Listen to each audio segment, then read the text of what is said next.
the question now is that the amendment be agreed to, and I call the member for Hughes. Thank you. Hughes, and I'm sure he'll speak to the bill. Thank you, Deputy Speaker. Look, I'm pleased to rise this evening to speak on the Treasury Laws Amendment, Accelerated Depreciation for Small Business Entities Bill of 2018, and also address some of the issues raised in the amendment by the opposition involving company tax, the so-called opposition's Australian Investment Guarantee, which talks about relief for small businesses, business investment, and so on. Firstly, Deputy Speaker, this is certainly a very, very, very wide topic and very, very wide subject that this bill would enable anyone to speak on. And I would hope that members of the opposition do not try and make frivolous and unwarranted interventions when we are speaking on the topic of the bill, which we know why they don't, Deputy Speaker. They don't want to talk about the economics. Because they know, Deputy Speaker, when we talk about the economics of this nation, about which side of government is best for this nation. When anyone looks at the details, Deputy Speaker, it is the coalition government. That is why they want to try and shut this debate down and not have a wide-ranging discussion. Because they know, Deputy Speaker, which the Health Minister made an excellent point today, it's the hard work that the coalition government has done on the economy and on enterprise and on small business and getting that investment that has grown the economy, that has enabled this coalition government to finance many things in the health sector.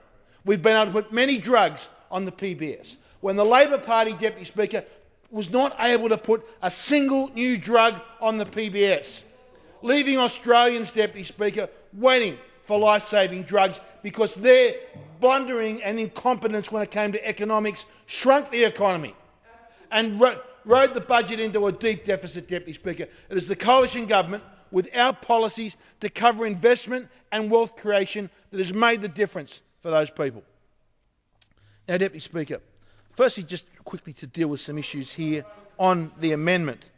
The amendment that the opposition have put forward here talks about the government's company tax cut.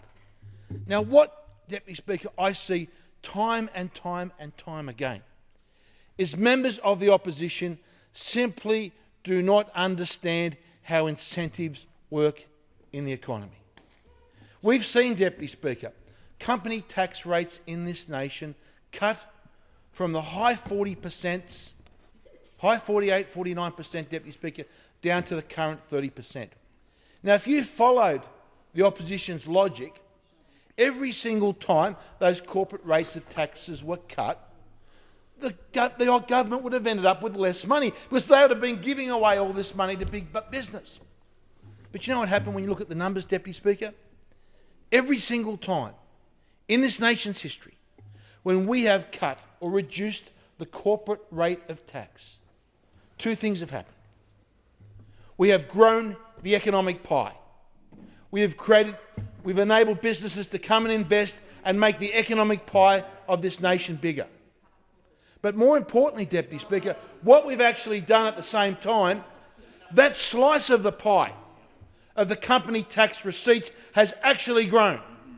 So we are receiving today a greater percentage of company tax as GDP of the economy at 30% than we were getting at 36%, and we were getting in the high 40%, Deputy Speaker. Paul Keating understood that. That is why Paul Keating cut the rate of company tax. And I hear the comment over there from the member over there saying that the former Prime Minister, Paul Keating, was a great Prime Minister. Well, Paul Keating, Deputy Speaker, understood the importance of reducing the rate of company tax. And we have seen, not only in Australia, Deputy Speaker, but almost every OECD nation this century understanding the same thing. Almost every OECD nation, Deputy Speaker, has reduced their rate of company tax. Why? Because they understand that is the way that you can grow your economy. And we are now, Deputy Speaker, faced with a situation where our company rate of tax, our corporate rate of tax at 30%, Deputy Speaker, is no longer internationally competitive. We have seen the US reduced their rate from 35% all the way down to 21%. We are trying to compete against countries like Hong Kong and Singapore that have corporate tax rates of 15 and 17%. We've seen New Zealand reduce their corporate rate of tax. And what happened in New Zealand? It was great to see the former New Zealand Prime Minister the New Zealand Prime Minister John Key here in Sydney last weekend. And you know what? Again, when he reduced the corporate rate of tax, you know what happened in New Zealand? Exactly the same thing has happened here. The economy grew, and they actually ended up with more tax revenue to spend. More money to spend on all the things that we need to provide welfare and for those Australians that are unfortunate and less well off, Deputy Speaker.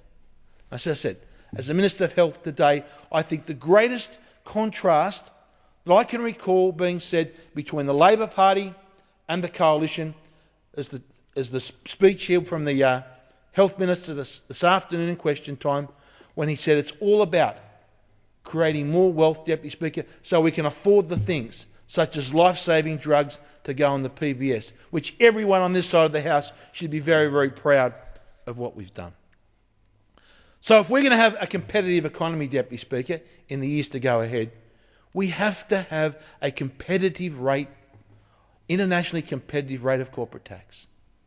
And yet, we have the opposition over there that are doing every single thing in their power to stop that from happening. How, Deputy Speaker, can we have first world wages? How can we have the best public hospital system that this nation can afford if we no longer have an internationally competitive corporate rate of tax, if we no longer have internationally competitive energy prices, and yet they are the two policies, Deputy Speaker, that the Labor Party want to inflict upon this nation. They want to see us have the highest electricity prices in the world because their policy is to copy the failed South Australian experiment. They want us to stick at an uncompetitive internationally rate of corporate tax, Deputy Speaker. This is a terrible foreboding for our nation, should Labor ever sit on this side of the Parliament. Now, Deputy Speaker, this particular bill is just another example of how the Coalition is backing small business. And it's the backing of small business that we have, this Coalition government, that we have seen over 1 million jobs created since we were elected in 2013. I can remember back then, Deputy Speaker, and we said we would set a target that we could do during 2 terms of government, that we could create, or not we could create, Deputy Speaker, I must correct myself there, that the economy would create, that entrepreneurs would create, the risk, another 1 million new jobs in this economy. And they laughed. They scoffed. They said it wasn't possible. And you know what, Deputy Speaker? We have delivered that 1 million new jobs, and we've delivered it before we even said that we would. So you would expect the opposition to sit back and simply say, well done, congratulations, you guys got it right and we got it wrong. That's what you would expect. You would expect them to apologise and say, we apologise. You, Coalition government, you put in the policies that create 1 million new jobs, something that we never dreamed of doing. Now, Deputy Speaker, to some of these specifics of this bill. As announced in the 2018-19 budget, this bill extends a $20,000 instant asset write-off for a further 12 months to the 30th of June 2019 for businesses with an aggregate turnover of less than $10 million.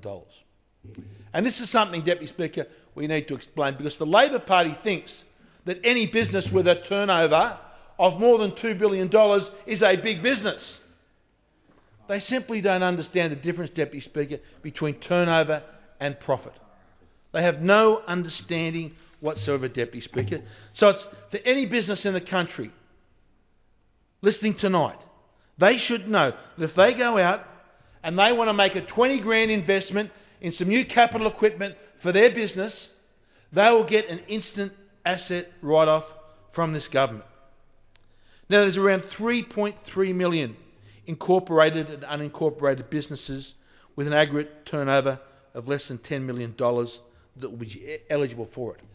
Every single one of those 3.3 million businesses will be eligible for that $20,000 instant asset write-off. And extending this threshold for a further year, this is the government striking a balance between helping small businesses cash flow and investment, and also the revenue impact on the budget bottom line, which we are returning to surplus. We expect, Deputy Speaker, the budget will be returned to surplus. The damage that was done by the previous Labor government of driving the budget into deep deficit year after year after year, that damage is that we've finally turned the corner. That 1 year early, we'll be getting that budget back into balance, and then we have the long, hard job of paying back that debt. The Coalition have done it before. We're going back to the previous century, 1996. We know the Howard government inherited a $96 billion deficit. They paid back every single cent. It took them at least 6 years. They not only paid back every single cent, but along the way, they also had to pay back $54 billion in interest. And then they put $40 billion in the future fund, and they had the budget in a $20 billion surplus. That is what the Labor Party inherited, and they squandered it. And we are within striking distance now of getting that budget back into a balance. Now, Deputy Speaker, this will also, there's a lot more that the government is doing to help small business in addition to this $20 million instant asset write-off. We're also investing $20 million to help small businesses form local and regional business hubs so entities can work together and access new export markets and global supply chains.